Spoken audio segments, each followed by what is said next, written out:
in the 82. Covered cookies in a mix of the sour glue. Sauce of leaf, that's the Keef, that's a Johnny dude. I don't need a pre-roll marked in a tube. I got that A1 since day one. They say they got the flame. No way, son.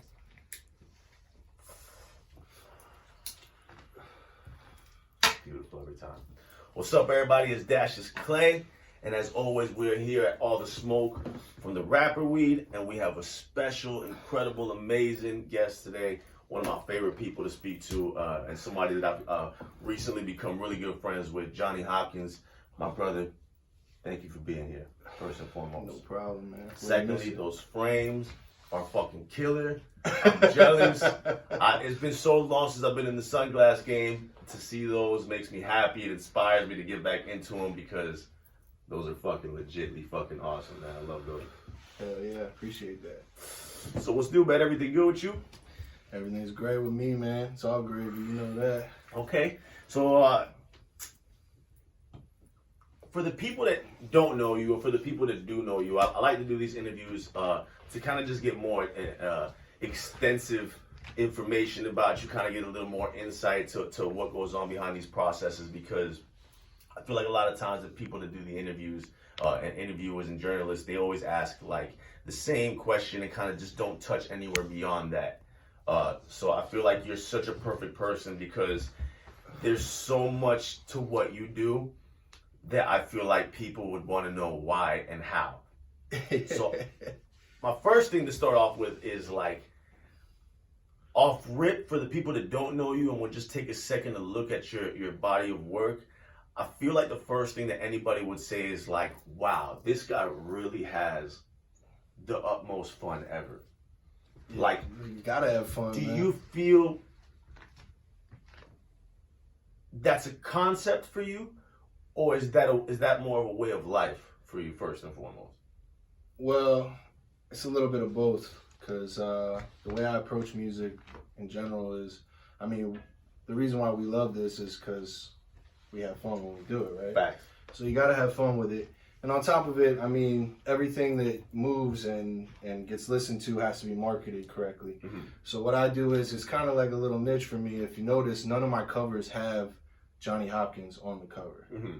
So it's kind of like I make movies for my projects. So it's like Jonny Hopkins is Lord of the Dabs. Jonny Hopkins is the Stone Cold Stoner. Jonny Hopkins is Rap Game Willie Nelson or Thunder Dad Marley. Got you. You feel me? And like all the titles, they all come up from like things that I was brought up, you know, with in my life. Like Stone Cold Steve Austin was like my idol when I was a kid.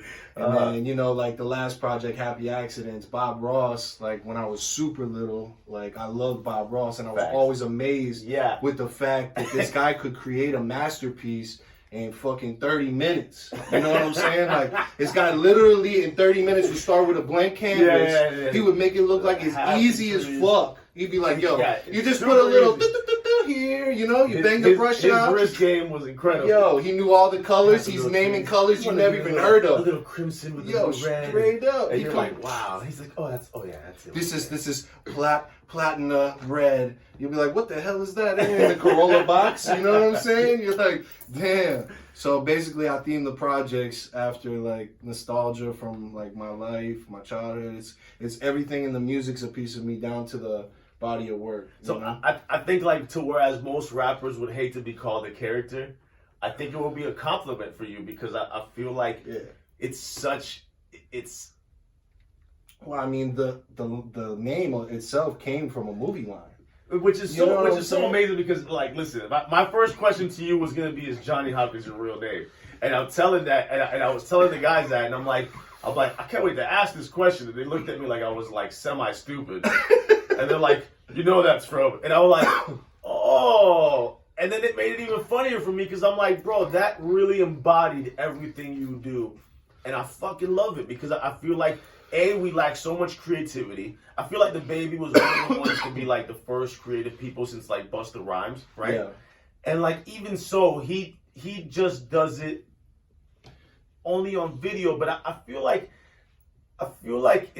it's him having fun, but I feel like when it comes to you, I feel like it's true to your essence. Like I don't know you well enough or long enough, but I feel like by watching what you do, I feel like, bro, he must have loved that growing up. He must have really been a character growing up. He must have been funny. Like there's things that I see about you, and from speaking with you the times that we have, that I'm like, yo, his energy is that. So like to me, I think that's like super dope. And like I said, it would be a compliment to you because you are so creative with the way you're creating these compositions and you're creating these like visual narratives to everything. Like I feel like it just goes hand in hand. The Give Me a Piece record, the Give Me a Piece video, where you have like the hair. Run me through that process. Like, what were you thinking of when you create? Do you create it? Does the director create it? How does that go? I can't take full credit for that. I don't know if you know Castro. Of course, Castro's actually shot most of my videos. So Castro is a really good friend of mine. You know what I'm saying? Shout out Castro Tarantino. Shout out to Castro. He just had this idea like, yo, let's do something like super like different and just do like white trash type, you know? So I was like, all right, you know, I was like, my aunt, she got this crib in Lake Forest. I was like, it's kind of like really old school. And like I had the idea of like using the inside and a whole bunch of other stuff, but he saw the crib period. He was like, yo, this van and all this stuff. He was like, yo, we gotta use this. And he wanted it to be like kind of like a Napoleon Dynamite type of feel, you know, like. And Will killed it, yo. Let me tell you, when I see Will with the sneeze and everything, the picking his nose. If you guys haven't seen the video's called "Give Me a Piece." You gotta watch it. It's like. It's from front to back, just so insane, and like you said perfectly, it almost feels like a part 2 to a Napoleon Dynamite. It's the same feel. It's the same. It's the same. Yeah, the same. Like the same feel. Period. It's so awkward that it's funny. You know. No, it is. It really is. And I think that's awesome when you're writing these. So how do you go about writing these songs? Like, are you writing records and then creating the concepts? Are you writing based off concepts? Yeah, no. Basically, I just make the music. So, like some projects. I mean, I'm sure you can relate to this because I know you were working on Red when you released Blur and everything. Yeah. So I know, like, basically, I just make music, and then music that I feel like fits together sonically, they'll be part of a project, you know. This is going to be the first year actually that I'm not dropping a project. I'm just going to do singles all year. Got you. You know, but I'm going to actually package my singles the same way I package my projects. What's the process? Like, what's the thought behind that? So like basically I want to have fun with it the same way. I want to do cover art that's going to be similar to what the song's about. I want to release the single with the video, like everything fully packaged out, you know what I mean? But see, these other projects, I basically like, I thought like, when I did the process, I wasn't thinking about the videos in mind. Like what we really do is like, I make the music, then we vibe to the music, and it's basically me and my team, we'll just smoke and we'll come up with the most ridiculous ideas because my main focus is I don't want to do something that somebody else has already done. Got you. Or if I do something that's similar to somebody else, I want it to still be my own. Yeah. You know? Yeah. So like my main focus is like, let's come up with the most bizarre ideas ever. And then we have to also keep budget in mind because everybody likes to go outside the box and like, yo, I can't afford that. Yeah. You know, but when you come across like simple ass ideas, like Give Me a Piece was like a gem. Like I got mad people telling me, like Infrared, a whole bunch of people in the industry have told me, yo, that needs to be like a Netflix show, bro. You need to be out here like, you know, like Trailer Jesus, you know, doing some crazy shit, you know? Let me tell you, if you created a show based off that video, I know that I would watch it. And I can just say that because the video was so good, and it was like, let me tell you, your character, Will's character, you guys can't see him, but Will's sitting in the back. His character was so perfect. Everything, and I truly enjoyed it. I know that anybody would watch it would have to laugh, otherwise they have no sense of humor. The fact that you're doing singles, is it, for me, what kills me the most, right, when it comes to doing like albums and projects, is the fact that people consume and then shit music out so fast.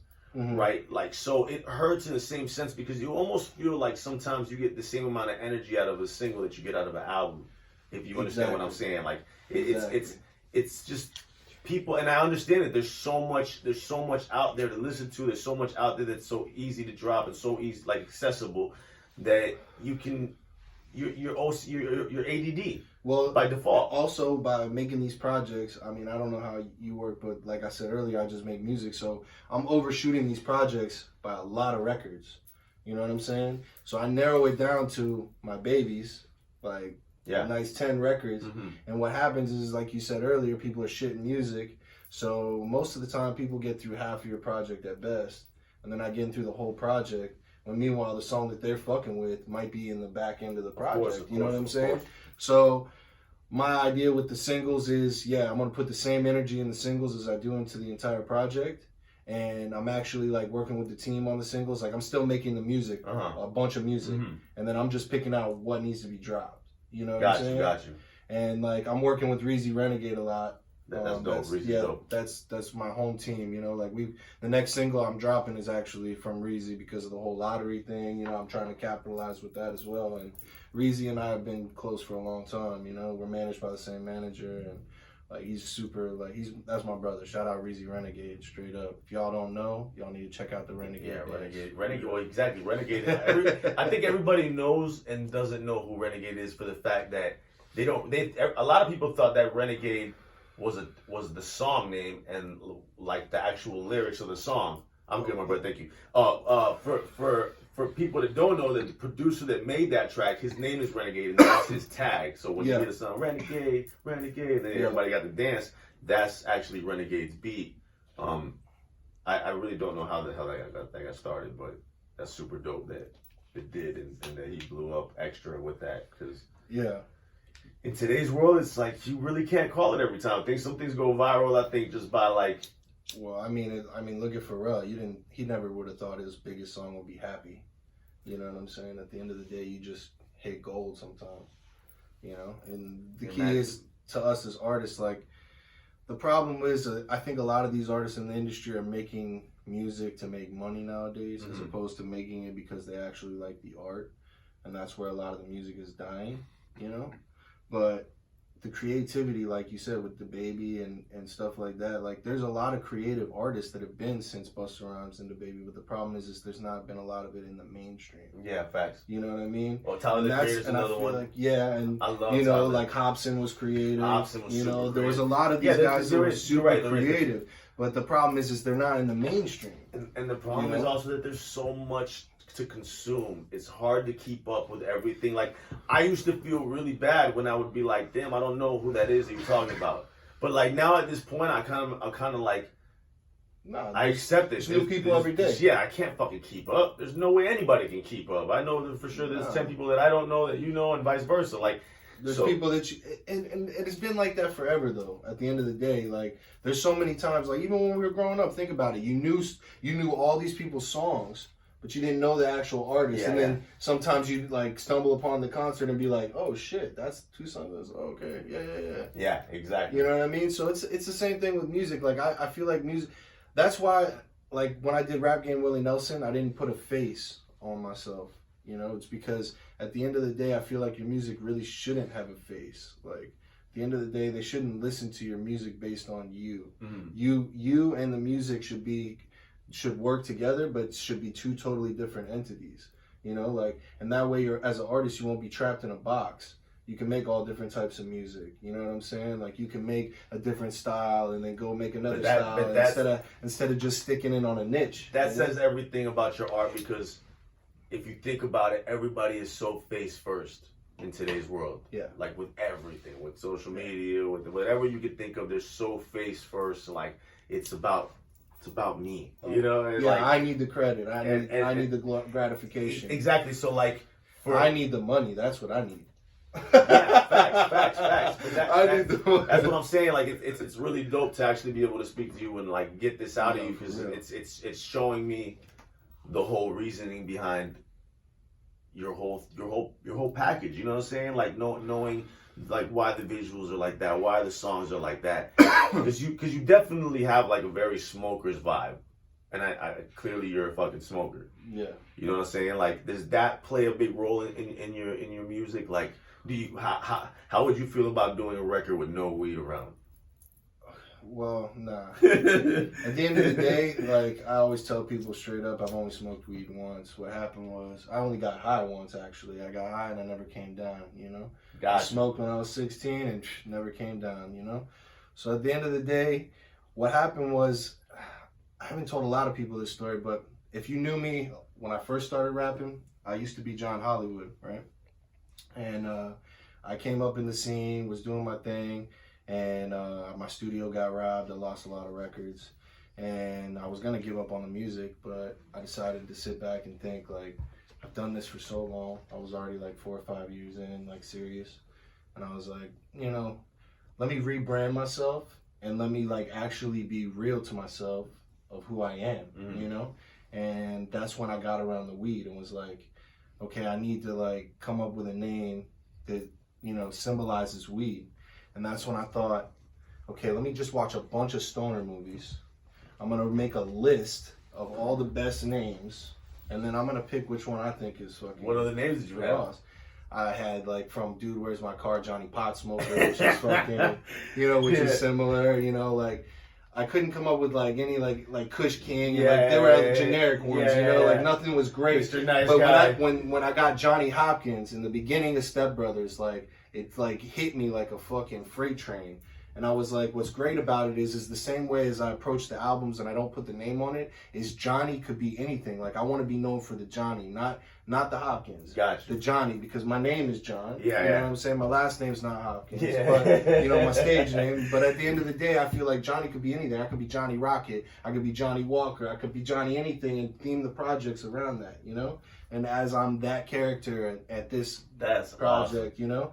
And that's why, like, with Prez P, shout out to my other brother, I'm doing this Shake and Bake project because we have to also, you know, theme everything else. And he's close with me on the same thing. Like Prez is like the opposite version of me, like straight up, like it's awesome that he's like the inverted version of me, straight up. He's involved in it. Yo, he is the man, bro. I love Prez. I met Prez. I didn't even meet Prez here. I met Prez in 2012 in Denver, Colorado, at the fucking Cannabis Cup. You know, it was the craziest thing because Illusion linked us up. DJ Illusion. Yeah. Calls me up and says, yo, Prez P's out there in Colorado. You got to link with him because he's on your vibe. And when we met, it was kind of like you and I, you know, like you just get the vibe. Yeah. You feel like you've known that person for so fucking long. Maybe meanwhile, you haven't really known each other that long. Yeah, facts. And that's how Prez and I like clicked. And then we've been working on this Shake and Bake project for years. And it just now like came to a close. We just got it mixed. We're shopping it right now with a couple of distribution companies to try to get a budget behind it. But we have awesome videos for it. We went straight with the theming. Like every video I put out from now on, I want to make it like mini movies, man. Got you. You know, I want to have everything themed down to everything. You know, down to the videos, down to the cover art, everything. Do you want to stay independent, or do you want to get signed, or what would be your goal for that? I got signed. I got a distribution deal with Sony Orchard, and then I just fought to get out of it. That's the reason why Happy Accidents isn't distributed. I'm going to redistribute it on all platforms, but I only have it on SoundCloud and my website right now. And that's because that was the first album I put out with them, and we had issues with payment and other things because they had a whole change of personnel. So the vice president and the president that signed me got fired, my A&R got fired, I dealt with a whole bunch of label issues, and I just feel like they didn't do any promotion for me, and everything I got was for myself anyways. So I just feel like it's better to stay independent until Where's Sony's in New York? You know? Sony Orchard, yeah, they're in New York. Do you think that's Sony's distribution label? Do you think not being near that building caused maybe not for you not to have like the right promotion from them? Well, I mean, I was back and forth because my manager actually lives in New York, so anytime I needed to be out there, I was out there. And the thing is that I feel like they promised more than they really gave. And like that also came with people getting fired. Like my A&R that actually got me the deal and everything, he was fired within like 2 months of my deal. So before I even dropped the project, he wasn't even on the label anymore. So I didn't really have, like, I feel like the main thing about music, regardless if it's your manager or if it's your camera guy or if it's anybody on your team, they have to be a believer. Right. You know, so if they don't believe in your music or believe in you and they're only there to like do their job, then they're gonna do it shitty. It's just like anybody that does their job. You know, if they're not passionate about what they do, they're gonna do their job shitty. Period. So at the end of the day, I feel like the only people I should be working with are the people that really believe in my movement, you know, that really believe, oh, this is about the pop, you know, like, oh, this guy brands himself really well, you know, I got the papers, I got the, you know, grinders, you know what I mean? Like, everything is like a package, you know? The way I look at it is my team is Jonny Hopkins. So, like, Jonny Hopkins isn't just me. That's Will, my producer, like my main people on the team, my manager, Reazy, like that's all Jonny Hopkins, you know, the same way as Drake is 40 and everybody that comes along with him, you know what I'm saying? Mm-hmm. Like artists today, it's not even having a group like musically, you have a group within yourself because that's the only way you're going to blow. You can't do it all yourself.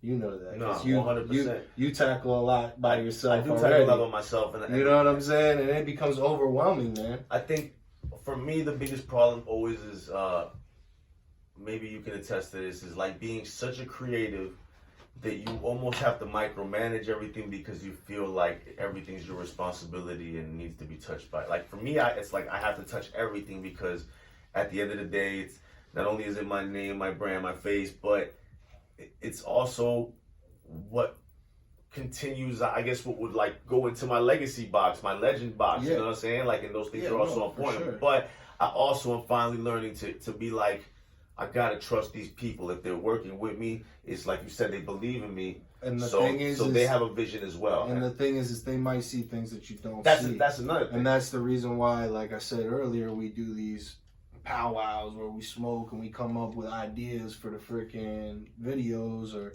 whatever. It could be for an IG clip. It could be for the album cover. So Will's come up with some of the album names. Stone Cold Stoner was his idea. You know what I'm saying? Like, he's like, yo, you love Stone Cold. You should be the Stone Cold Stoner, you know? And it was, bro, I have a friend that looks exactly like Stone Cold. He was doing all my shows with me, dressed up like Stone Cold, crushing beers. You know what I mean? Like, you gotta have fun. You gotta think about every little aspect because one little thing could be what blows you up. You know what I mean? And at the end of the day, I feel like a lot of artists are afraid to step out of the box, and a lot of artists mainly follow nowadays because since anybody can be a rap artist, because anybody can distribute themselves, anybody can sign up to DistroKid, TuneCore, whatever, you know, and upload music, or even on SoundCloud and upload music, and then something could pop, you know. It's just, I feel like everybody else is just like really mimicking everybody else nowadays. Yeah, definitely. And that's why the music is so saturated in one area, or saturated over here, over here. Well, I'm sure your fans love the fact that no matter what, they know they got something different coming. No, time. And I feel like every artist should think that way. Like, you should think like you should be wanting to do different than what you do. You know what I'm saying? You want to be stepping out of the box every time you go in the studio. You know, it's not to go get fucked up. That's where we work. You know, if you ain't working hard, you working like shit, right? Have you always smoked joints? Yeah. Well, I smoke blunts, I smoke joints. I don't discriminate, man. I smoke everything. And I roll everything. They call me Rolex, bro. I roll everything fucking perfect. That's awesome. I know you always have like the joints and you have like different parts of what's beginning to be, I guess, like your cannabis culture area, right? Mm-hmm. Somebody comes to you and says, we're going to give you X million dollars to run something in Florida. Do you go to that and just quit music, or do you say, no, I gotta stick to my music? No, I've already been approached that way, you know, with a lot of stuff. Like, I mean, I have no problem having a hand in something, and I'm actually talking with a couple of CBD companies right now to use my likeness and you know, make like Jonny Hopkins CBD products. Oh, dope. You know, but at the end of the day, everything's gonna revolve around the brand. And Jonny Hopkins isn't just a rap artist, you know what I mean? Like, I'm trying to take it to movies. I think that the reason why Step Brothers 2 got shut down is because I tried every single way possible to get in that movie. You know, I had people that I know hitting the director Adam McKay up. I had them hitting up Gary Sanchez Productions. I was like, yo, if this movie's being made, I want in. I have to be in. Even if it's 30 seconds, Yeah, I have to be Jonny Hopkins. You know what I'm saying? Like, bro, we have a perfect scene. You're the pizza guy that walks up and, and hits somebody with the whole pie. Yeah. That would be. All right, so I'm going to shoot some things off to you. Indica or sativa? Indica. Pepsi or Coke? Coke. Blunts or joints? Both. I mean, if I'm branding, like if it's Johnny that's trying to sell his papers, it's joints. Do you only smoke out of your own papers? Yeah. Ever since I did the deal, and actually my papers. Shout out to White Boys. That's the collab. White Boys makes these papers. That's a dope thing. Anything coming up that we should be looking for? What's the next? Shake and Bake with Prez P. You know, I got Money Trees with yours truly. Facts. And I got a single coming out with Reazy Renegade right now. That's all I have planned. But I have a big body of work that I'm dropping for 2020. Do we have a release date for Shake and Bake yet?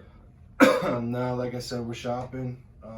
We were gonna release it, but the problem is I feel like since we took so long on it, that to release it with no proper promotional budget is just super raw.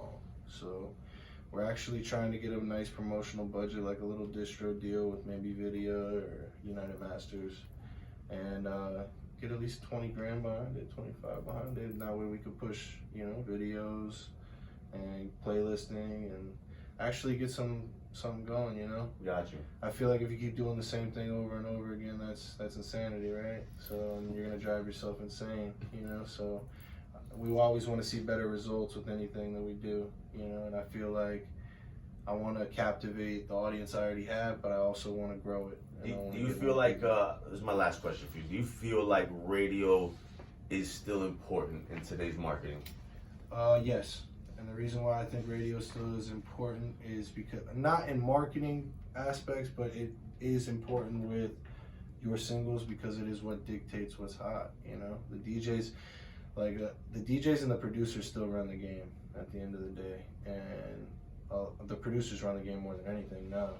And I feel like DJs dictate the streets and they dictate like what's hot and what's not, you know? So at the end of the day, radio is still important in my eyes. Mm-hmm. Well, I appreciate you coming out. Appreciate you smoking with us, enjoying some time, and let the people know how to find you. I Smoke Pot with Jonny Hopkins is my IG.